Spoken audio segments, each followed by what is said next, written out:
ব্যাপার না। ওমরা করা তো সবাই আমরা খুব পছন্দ করি। আল্লাহ পাক আমাদেরকে বেশি বেশি ওমরা করার তৌফিক দেখ। আর লেখা আছে যে ফার্স্ট প্রাইস 3 লাখ টাকা, second prize 2 lakh, third price হচ্ছে 1 লাখ টাকা। আচ্ছা ঠিক আছে।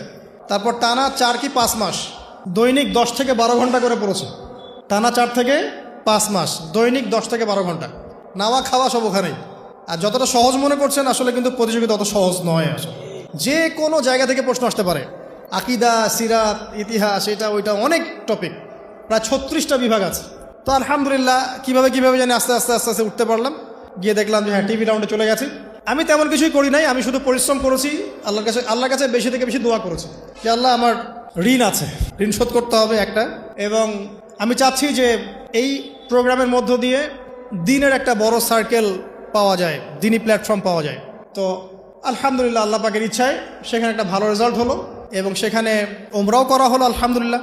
এবং ক্যাশ তারা খুব তাড়াতাড়ি দিয়ে দিয়েছে। আমি পুরো ক্যাশটা আগে পেয়েই আগে ঋণটা শোধ। এখন এই সময় কিন্তু আমি দোয়াটা করেছি, আল্লাহুম্মা কফিনি বিহালালিকা আন হারামিক ওয়া আগনিনি বিফাদলিকা আম্মান সিওয়াক। দেখেন আমি কিন্তু জানতামও না এমন কোনো প্রতিযোগিতা হবে, আমি সেখানে পার্টিসিপেট করব, ওই ওসিলায় ওমরা করব, ওই ওসিলায় আবার ঋণও শোধ হবে, আমার কিন্তু মাথায় ছিল না। এটাই হচ্ছে আল্লাহ পাকের সেই আয়াত যে ওয়া মান ইয়াত্তাকিল্লাহ ইয়াজআল লাহু মাখরাজা। আল্লাহ পাককে যে ভয় করবে আল্লাহ পাক তার জন্য রাস্তা খুলে দিবেন ইনশাআল্লাহ।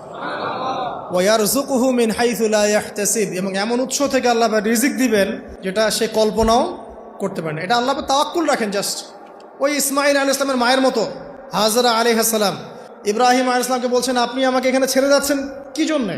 ইব্রাহিম বলছেন আল্লাহর আদেশে। তখন তিনি বলছেন তাহলে আল্লাহ আমাকে ফেলে দিবেন ইনশাআল্লাহ।